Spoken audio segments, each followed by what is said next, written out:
Kimberley geography. Now, when discussing the Kimberley and discussing the geography, we think about three key words. Now, the first word that comes to mind when we look at the Kimberley is that the region itself is pretty large. Now, when we dive into this a bit deeper, 15% of Australia's landmass is made up by the Kimberley region.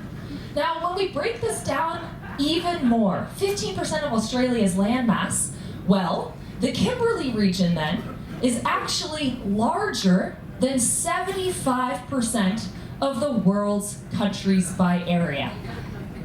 That's pretty large. When we look at the numbers even deeper too, we know that the Kimberley is approximately or around 400,000 square kilometers, which is about 3 times the size of England or 2 times the size of the Australian state Victoria. So we know the Kimberley now is large. But what is something else we know about the Kimberley? Well, it is remote. This is a map of the settlements, or the major settlements of this Kimberley region that is larger than 75% of the world's countries. There it is. Not a lot of major towns. In fact, when we look at the number of settlements in the Kimberley, the largest ones are going to be on the coastline, and they're going to be the ones that are circled right there.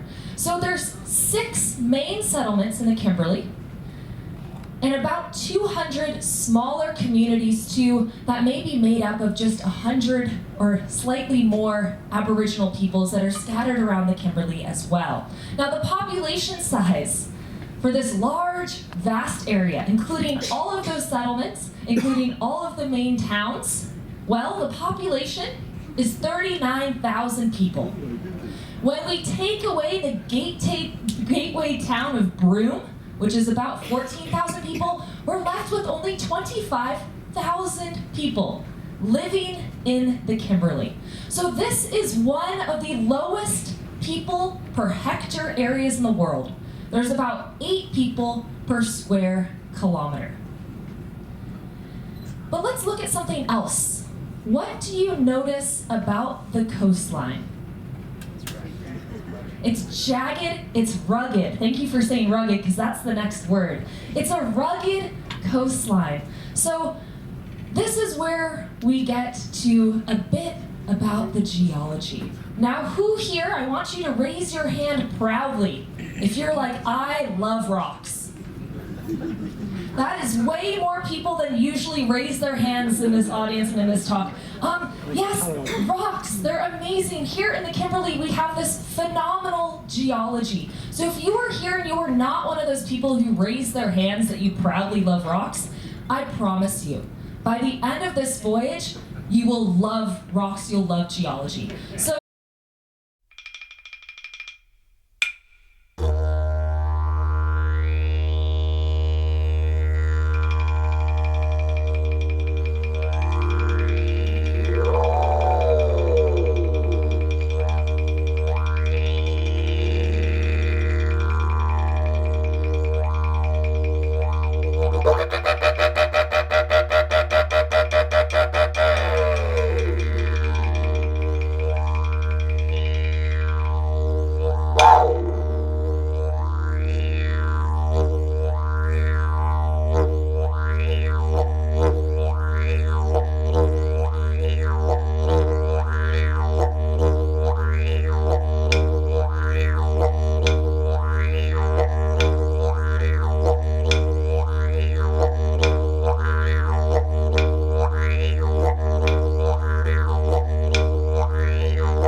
gentlemen, we hope you've had a fantastic first day with us on board. Some incredible lectures this morning, followed by what we hope was a fantastic afternoon. Yes. Thank you so much for joining us this evening for this cocktail event. It is my pleasure to bring onto the stage the Master of Silver Cloud, your captain, Captain Freddie.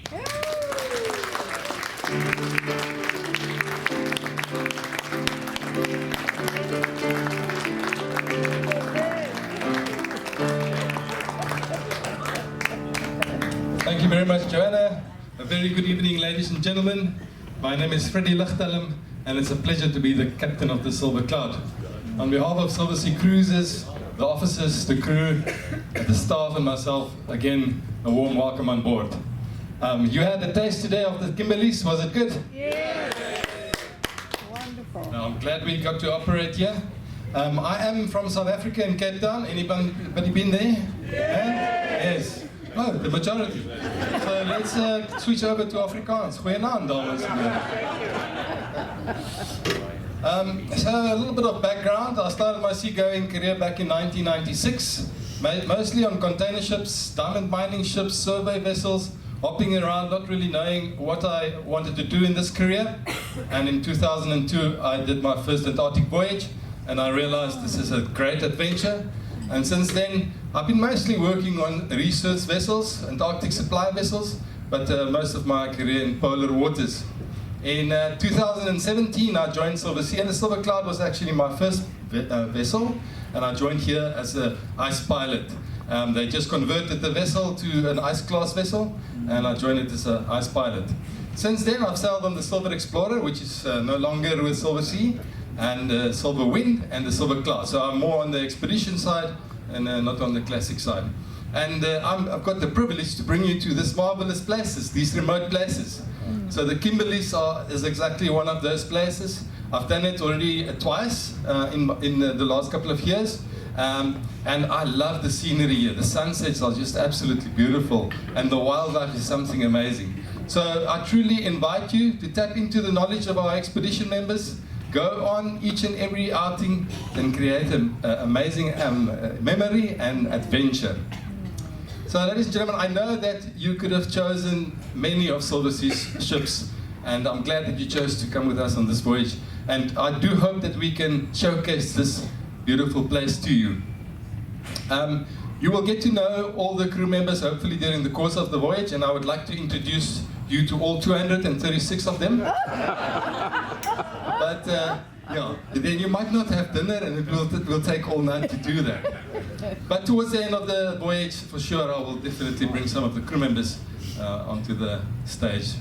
But for this evening, I would just like to introduce our senior officers that's going to assist me during the course of this voyage.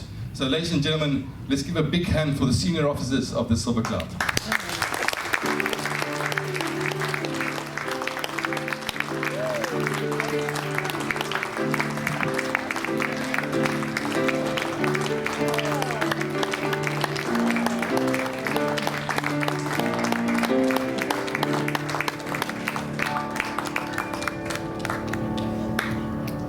What an amazing privilege for me to work with such an amazing team from all around the world. And I would like to give them an opportunity just to tell us who they are, where they're from, and what it is that they do on board the ship. Thank you. Thank you, Captain. Very good evening, ladies and gentlemen. My name is Ruslan Fedulin. I'm the staff captain on board. And it is my honor and pleasure to warmly welcome you to the Silver Cloud. And I'm sure you will enjoy the voyage with us. Many ask about the duties of the staff captain. It's the second in command, so this is a deputy captain. I'm also head of the deck department. I take care about safety, environmental, security, discipline, and general order aspects, and also certain maintenance. And our guys are cleaning decks, open decks, top to bottom, and preparing the Zodiacs for you, and they are assisting at the platforms there.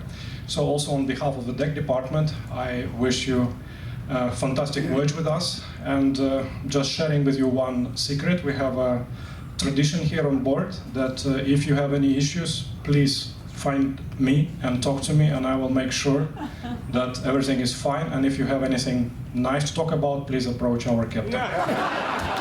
Thank you very much.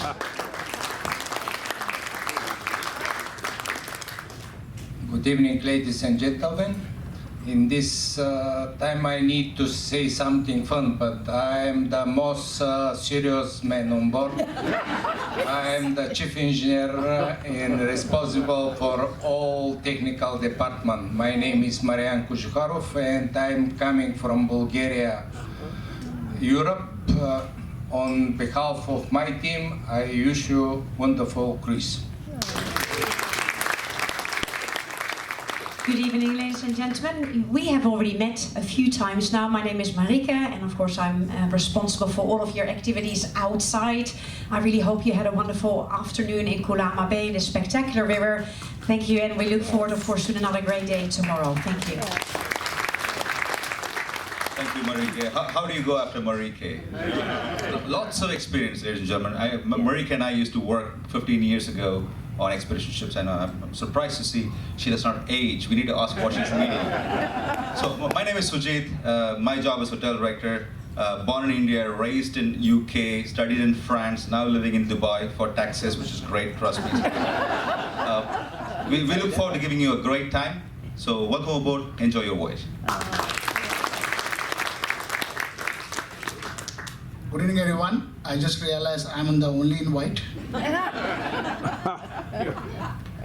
My name is Alvin. I am from Mumbai, India, and I'm responsible for all the zero calories food on board, and also all the international cuisine. So enjoy all the different culture of cuisines on board, and welcome on board. Good evening, ladies and gentlemen. Welcome on the cloud. I'm the only one that you really don't want to see. I'm the doctor on the ship.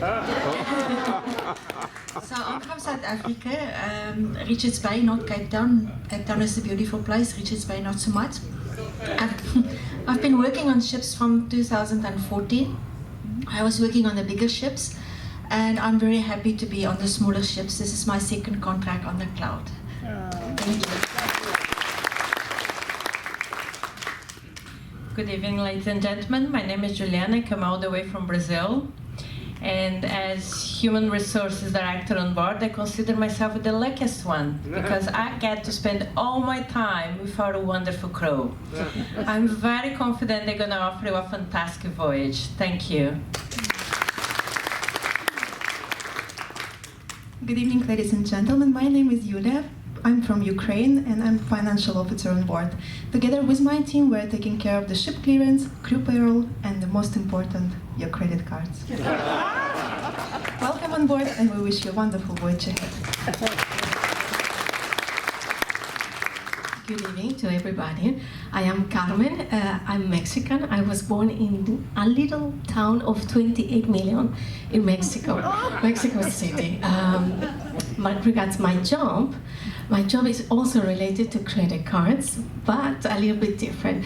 I am the one that is tempting you almost every day to book another cruise with us. So yes, I am your future cruise manager, and on behalf also of the Venetian Society, I welcome you to all of you to the beautiful Silver Cloud.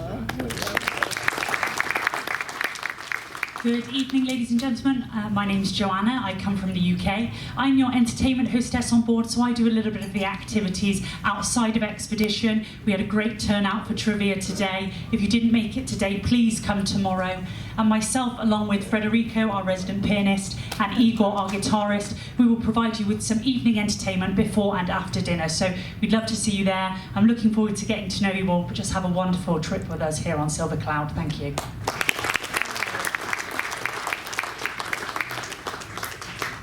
So as you can see, ladies and gentlemen, a wonderful team to work with. I'm very proud to have this team behind me. And our mission is to make your voyage special.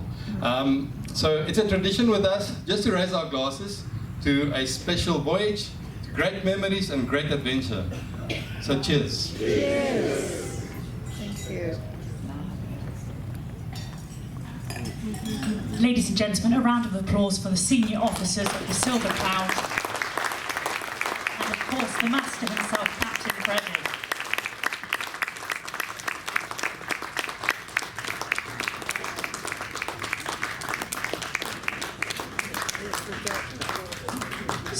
I've spoken to a few of you today, and the question that came to me was the nationalities that we have on board. So we have 212 guests in total, so I believe Captain Freddie said we had nearly 236 crew, so we actually outnumber you this voyage, the crew, which is quite amazing. We have 10 different nationalities on board. I am just going to go through the top 4, because of course dinner is waiting. So we have 11 guests from the UK. Maybe I'm a bit biased. We have 22 guests from New Zealand. Yes, please, I encourage. We have 28 guests from the United States. And with 134 Aussie. Yes, we have 134 Australians on board. How fantastic. Well, have a wonderful evening. If you fancy it tonight after dinner, myself and Fred, we will have Name That Tune, a music trivia, upstairs at 9:30 in the Panorama Lounge. It would be lovely to see you there. But if not, have a wonderful dinner wherever you choose to dine, and we will see you later around the ship. Thank you very much.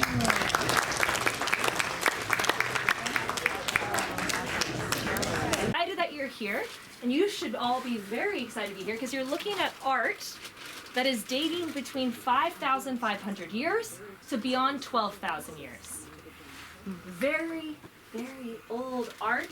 It is called Guion style rock art. We have 2 major styles in the Kimberley, Guion and Wandjina, and you'll be able to see both of those throughout this voyage. So today is all about the Guion. It's one of the older rock arts that we have in the Kimberley, and it's painted with red ochre. So this ochre is ground down into a paste. They add a little bit of fluid to it. They chew on some bark to create paintbrushes, and then they paint it onto the rocks. Now what we have behind us here is a panel of human depictions. We have a few. The longer you look, the more you'll see. You can see 1 individual, 2 individuals, 3 over my head, all in what is known as a tassel style. Now the tassel style is very detailed. So you can see the top of the very top is all of a headdress that extends back behind the person or on the side of the person. Then you have the torso that extends very far. It's a long torso. And on either side of the torso are arms. And on those arms, you have individual bracelets that have been painted on too. 6-fingered person. Maybe there's some relevance to it because in the ceremonial dances it was showing that it was a bit more than just a normal person. But if you look closer here, you can see these bangles again, the tassels coming down on the side. But you can also see this bag here down at the bottom. The headdress, again, the person will be facing this way with the headdress coming out behind. And just be careful, there's a big wasp nest below you here. That's why we have the rocks stacked around. So it's here, actually pretty cool. There's a nest of a wasp that is burrowing into the ground. Pretty large one, so I wouldn't want to be stung by it, or I wouldn't want you to be stung by it as well. You also have a figure here on the side. Pretty weathered. You can see there's an arm coming down here and 1, 2 tassels. And then there's also a smaller figure over here. So if you are going to a rock art site, or any rock face around here in Kimberley, sometimes if you step back and just look at it for a long time, you'll see more and more figures. Here, this rock face, you can see, just like in the rest of the Kimberley as well, you have different colors. So here, this very red area where the color of the painting is as well, you'd have water leaching out. So in the sandstone here, there's a lot of iron that's concentrated, and with the water running out over thousands of years, it leaches out. And here, the white, there's just the sandstone itself under this coat of rust iron oxide on the outside. And then as the rock is weathering, the paint is flaking off as well. So this is just not a coat of paint. I hope you are enjoying the knowledge of the team, sharing that with you and explaining what you are looking at and what you're seeing under these sort of caves. I'm sure there's so much more around that we don't see and don't know about, but yeah, it is nice to see some of those places that we do know exist. And then of course the art side, something very different. I'm sure the team share with you the interesting story of this particular wreck. And, but it's incredible how well preserved it still is after all of that time. And some of you did hug a boab tree. They're so iconic in the Kimberley. Only here in the Kimberley and in Africa we have them. So it's probably an interesting recap to share with you how these trees came here. Something interesting you can see on here is you can see Philip Parker King has written that the tides rise at Swift Bay by 18 feet. And as Marika was saying, you'll see that tidal difference tomorrow. This is at high tide, this is at low tide, the exact same area. Now, in Philip Parker King's journal, he wrote about Swift Bay. There were traces of natives were observed. Mr. Bedwell brought on board with him the remains of a fish pot, 9 feet long, made of strips of Flageria indica, which is this plant here. You might have noticed some of that seen today. And so we tomorrow will also see remnants of some food sources eaten by the Aboriginal people. Now this is some bivalve shellfish that you'll see. We'll see a lot of middens tomorrow when we go there. And that's because the site was heavily occupied. It's had occupation by the Wonoonga people. That's the country we'll be on tomorrow for many years. And they call this site Warrabai. And this is where we're going to see that amazing Wandjina style rock art. Now this is some examples of the Wandjina rock art that can be seen throughout the Kimberley. Very characteristic is to have 2 big eyes, what looks like a nose. Now this is a power zone for the Wandjina. You might notice something on their face that isn't there. When we see Wandjina, we don't see them with a mouth. And there are a few explanations for this by different Aboriginal people. One of them is the Wandjina as the creator. They came to Earth, they created the lands, the people, the laws, the languages, and after that they had nothing left to say. So they're drawn and represented without a mouth. Another version is that if they had a mouth, they're also associated with water, with seasons, with rain, with the wet season. And there had been great floods in history. If they had a mouth and they opened it, a great flood may come out. So there's different versions of stories.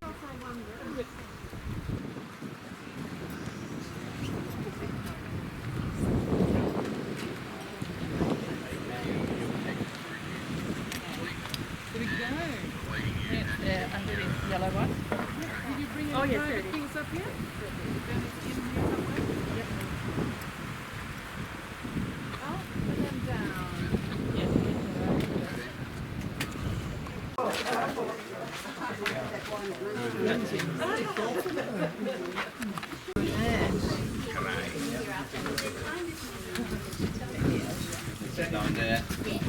Okay, so I know you've been hearing a fair bit about rock art these past couple of days. We've been to Jar Island yesterday. We've been to the west side of Swift Bay this morning. You got to experience a little bit of the 2 main rock art styles we have present here in the Kimberley. There's over 100,000 sites spread all across this region, okay? And only a few can actually are open for visitation. And the reason being is because we learned over the years that sometimes the art gets easily destroyed if you have big groups, and some of them are quite unique and they can't be damaged, okay? But we are very lucky and privileged, I feel, to be in these sites here, witness and appreciate something so ancient and of very, like, of cultural significance, cultural and spiritual significance, okay?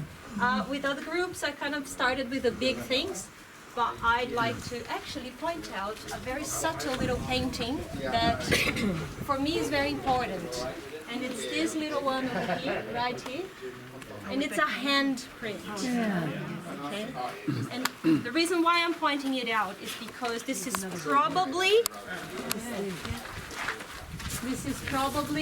the most infamous style of art, of rock art all over the world. So So you've probably seen in different articles, maybe other countries that you've been to, the presence of handprints. And the reason being is because the people who inhabited this land a long time ago, this was it was their ID card. Okay, this is who I am. I make myself present and I belong here. Not everybody did it. I don't know who in that group, in that community, was important enough to be able to earn the right to put their hand on the wall. The way that one was done was not. It was, as you can tell, it's not painted. They put ochre in their mouth, and they blew the ochre around it. And it turns out that ochre mixed with body fluids creates a really good binding sort of, chemistry there, and it put on sandstone that is prone to erosion. It absorbs that combination quite nicely, and this is what we're looking at. So you would have learned yesterday from my fellow guides that the Guyon art was also painted that way. It was a combination of ochre, of crushed ochre and body fluids. What we're looking at here are creation beings, different than the Guyon art that we saw yesterday. They were all about themselves in what they did in their everyday lives. It was like a journal, okay? Them doing their ceremonies, them hunting, them doing war. Some of the Guyon art, you can actually see them holding boomerangs, and we're talking thousands of years old, tens of thousands of years of culture, okay? With Wandjina, it's still a very present aspect of their culture to date. My name is Tristan, I'm obviously part of the expedition team. If you look around here, this gallery is quite tricky to get up to and into, and that is because of what we are walking on. If you look at your feet, you'll find there's a lot of shells, there's even some charcoal in here, and the grey stuff here that we are seeing is mainly ash. Ash and sand mixed together, so people lived here. What we're standing on, what we're walking across, is called a midden. So this used to be an occupational site. If it is throughout the year or only for part of the year for a certain season, to me it is unknown, but it was used over a very, very long time, that is for sure, given that we have such a build-up of shells. If you look at the shells, you mainly have two types, two species, and also only a certain size. So if you look at them, these grooves we see here, these are just a hinge where the muscle would be attaching. If you just arrived, don't worry, you'll catch up on all of the information. Sure. I'll just do 2 rounds, not to worry. And these would have just been taken from the tidal mudflat, or from the sand here, or the intertidal zone in general. And then up here, people would just make a fire and cook it up. Oh, it is from what? It's not that the tide was up there at one time. They've collected and eaten. Exactly. And left the shells. So, given that we have charcoal here, quite a bit actually, if you're looking around, people used to make fires here, they used to live here, and you're sitting up here now, and it's nice and shady and cool, so it's perfect for this time of day, as well as the other side as well. You would have walked over shells and middens over there as well.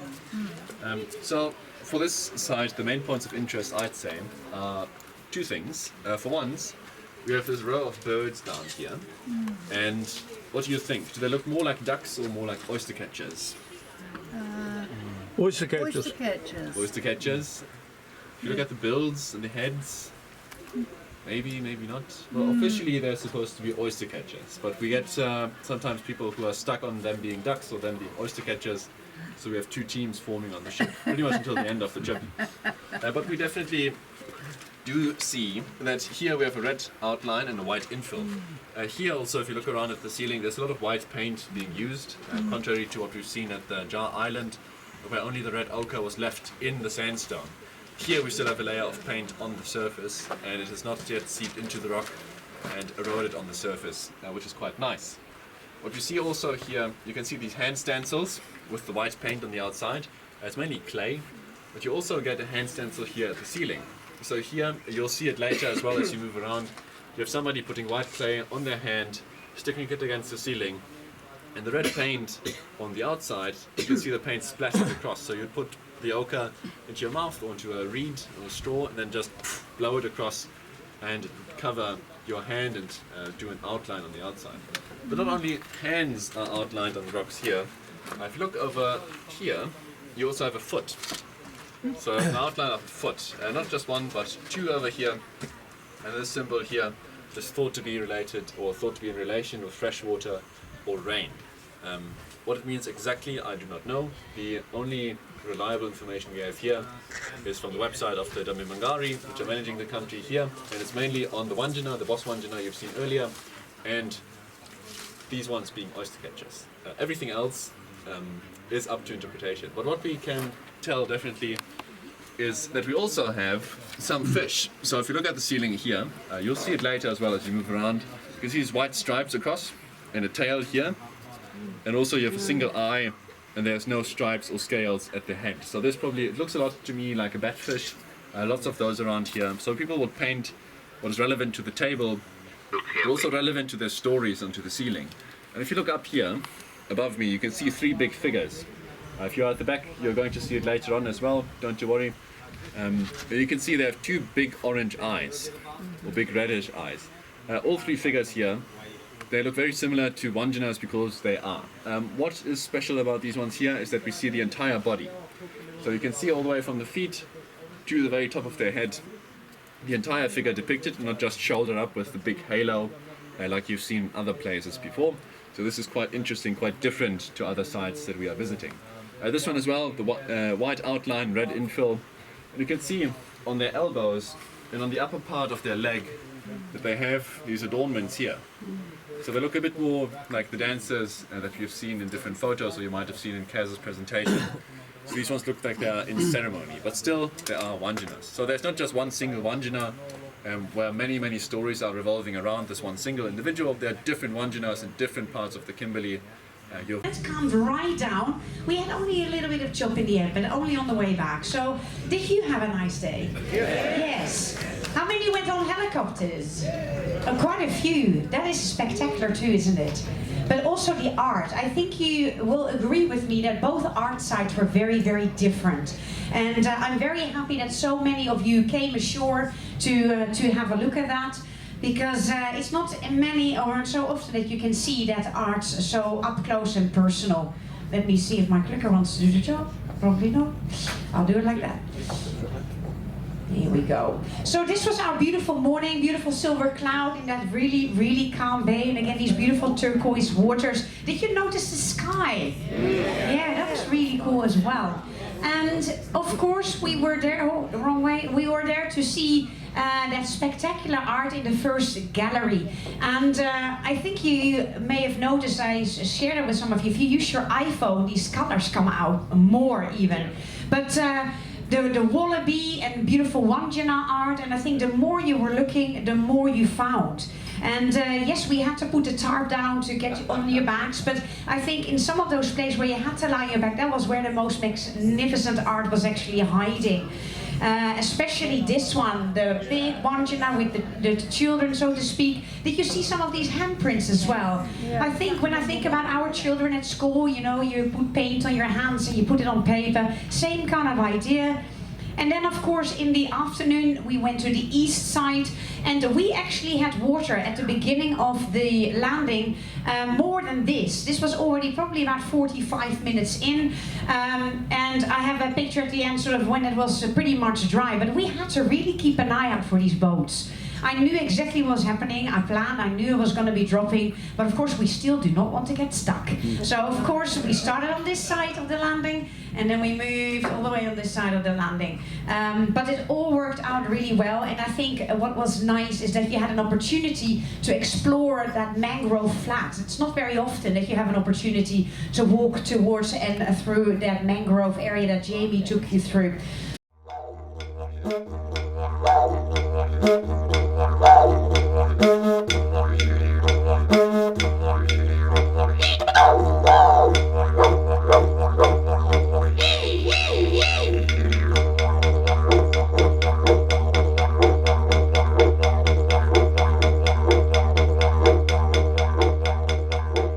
Some perspective on, you know, where we've been and what we've actually been able to see. Yeah, because this will be dry. We won't be able to. Yeah, perhaps not totally when we start, but certainly by that low tide.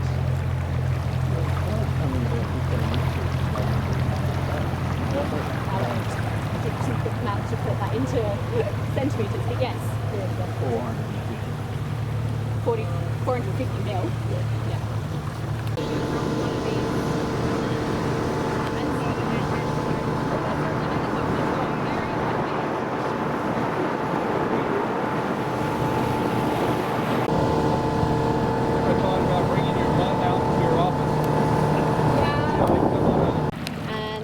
two young up-and-comers, and they wanted to challenge the chief for his power and his authority.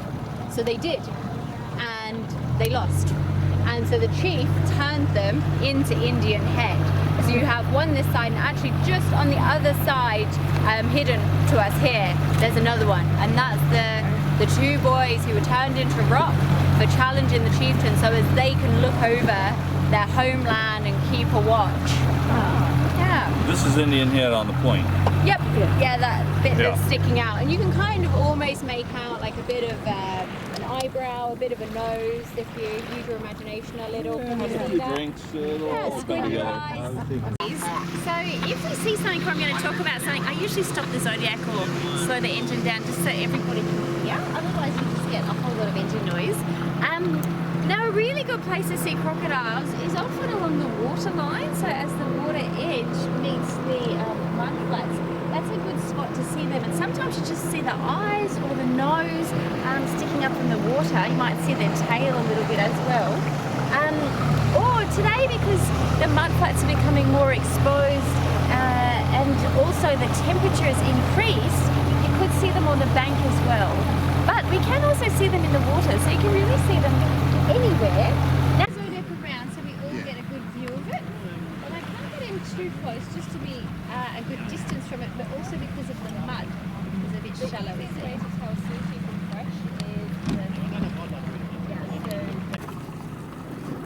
there we are, it's your side now. So the wake is dissipated by the way that it's osteoderms and the orientation of them. And so they're like, you can see the boat, that's got a wake. That's what I mean when I say the wake, when the Zodiac drives, how the water moves behind it. When the crocodile swims, you...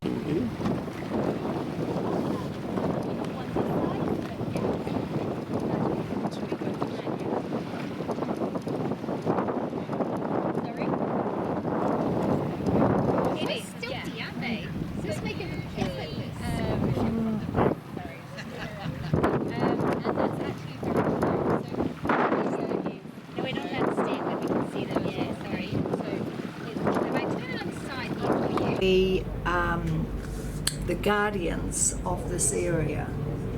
So never challenge the chief. Anyway, I'll walk you through our hellhole apartment. We're on the deck here. It's a big deck. This is one of the little rooms. It's the lounge. The lounge room. And here's Billy T. James. Oh yeah, you want to see Billy T. James? Yeah. There. He passed away on the 7th of August 1991, 43 years old. Holy crap, we're getting old. And so it says, we can only imagine the jokes he would have made about the state of the country today. I better turn some lights on here. This bed's beautifully made. Where are all these lights? That goes out in the deck. They're honking the horn because we're going to be leaving now. This is just where you hang your clothes and all, walking, whatever you do here. Bathed in here most of the time. We have 2 showers, 2 TVs, 2 toilets, so we can fight.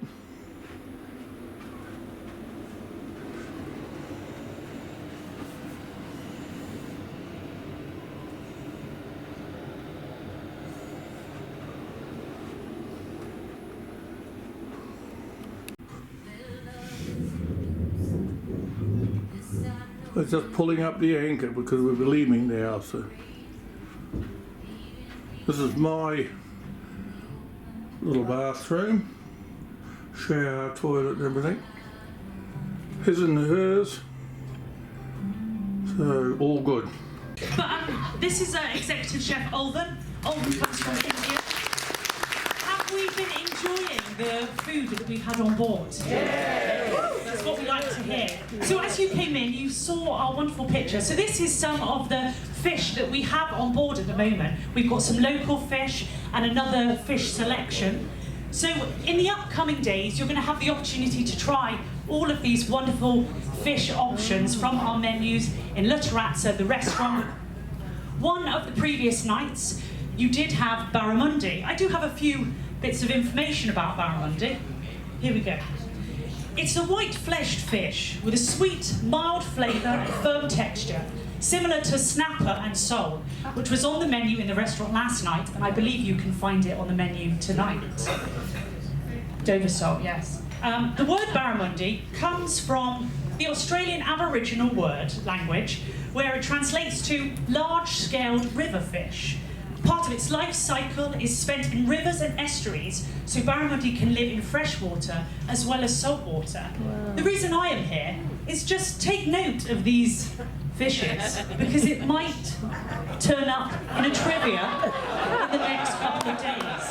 So I'm going to hand you over to our expedition leader, Manike. A big round of applause for Olven. Have a wonderful evening, Manike, our expedition leader. Thanks very much. I hope you had a lovely day, ladies and gentlemen, in Hunter River this morning. Well, that's nice, thank you. This morning, of course, with the high tide Zodiac cruise, and this afternoon, did quite a few go out twice? Yeah. Yes. What a difference, didn't it? Didn't you see that suddenly we went all the way up into the mangroves this morning, which can be a very lovely experience. You see, hear the bird life. It's just nice to be amongst that kind of vegetation. And then this afternoon we had all of the mud banks exposed, obviously. And then there's always chances to see those crocodiles. Well, this was this. Look at these teeth. Well, this is the reason, ladies and gentlemen, why you're not allowed to swim. And also why we ask you to remain away from the waterline, except when you step out of the Zodiac. And I know sometimes it can be super frustrating. You think, oh, come on. But this is the reason, because they are around here. And of course, look at these teeth. I don't think you want to end up in there. So, yeah, that is the reason. But amazing to see them safe from the Zodiac. And we're heading to something very different. We're going to Ashmore Reef. So we're going to one of the offshore areas of the Kimberley coast. So when I bring up my map.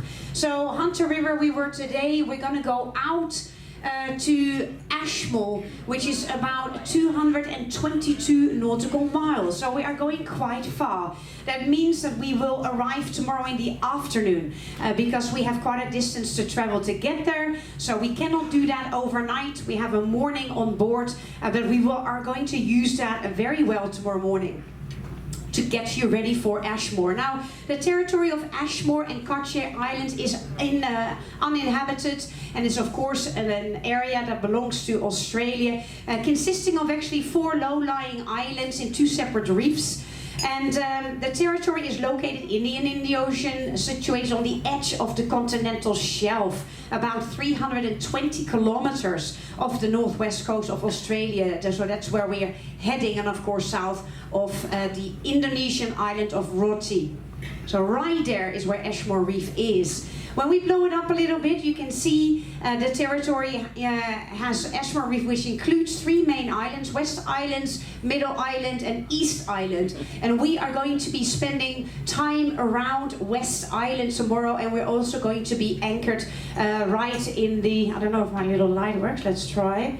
We're going to be anchored somewhere about here. So we're going to be out in the open near West Island.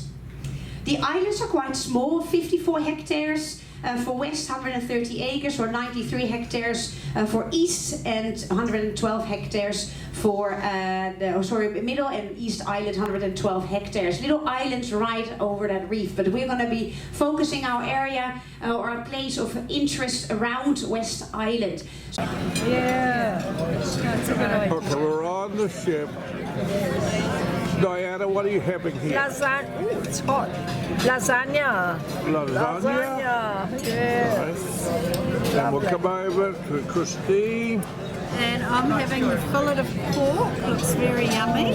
Ooh, looks beautiful. Craig, you're I've got the same pork medallions. Very nice. Very Pork medallion. guaranteed to be fat-free. Fat-free. Very good. The bread's on the table, and this is mine. It's ribeye and the trimmings. And we'll have a little look around the restaurant. On the ship.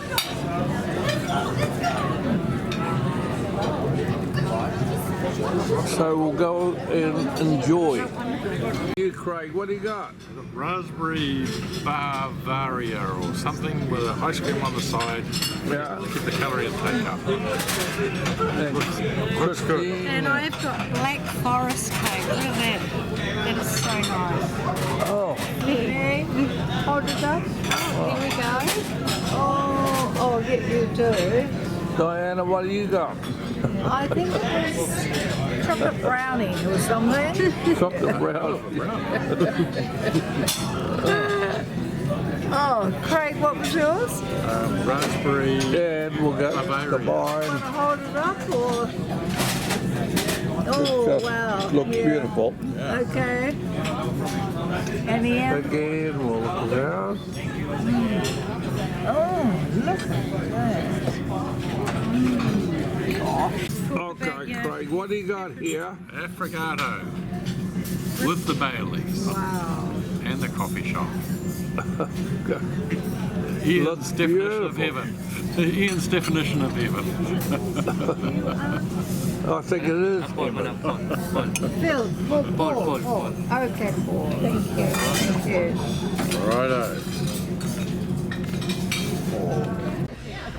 Captain wanted to ask me something. Sorry, I said I'm a lady, I need to have a shower first, and then I come back and talk to you because I have to be on stage here in 10 minutes. But I hope you had a really nice time out at Adele. Sorry, I said it over the thing as well. I've been focusing on Adele and now I'm saying it all the time. Ashmore Reef, that's what I mean, obviously. Hope you had a nice day at Ashmore Reef. Yeah, did you enjoy it? Great. That's so wonderful. It is a fantastic reef. You know, Ashmore Reef, it's a great place to explore underwater. Did some of you see some of these boobies flying around as well? They were there, so they kept you company. I think sometimes they are going for these antennas and stuff like that. So of course they are nesting on the island. We couldn't get super close, but you still had some of that experiences of these seabirds flying around. Tomorrow you're gonna get a lot more of that. But I really I'm actually happy we had that opportunity to snorkel here, because at Adele you have those seabirds, and also at the Nessa Beach we're gonna have that seabird experience. And today we had a chance to actually go underwater, and that is not an opportunity we always have. It really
There it is.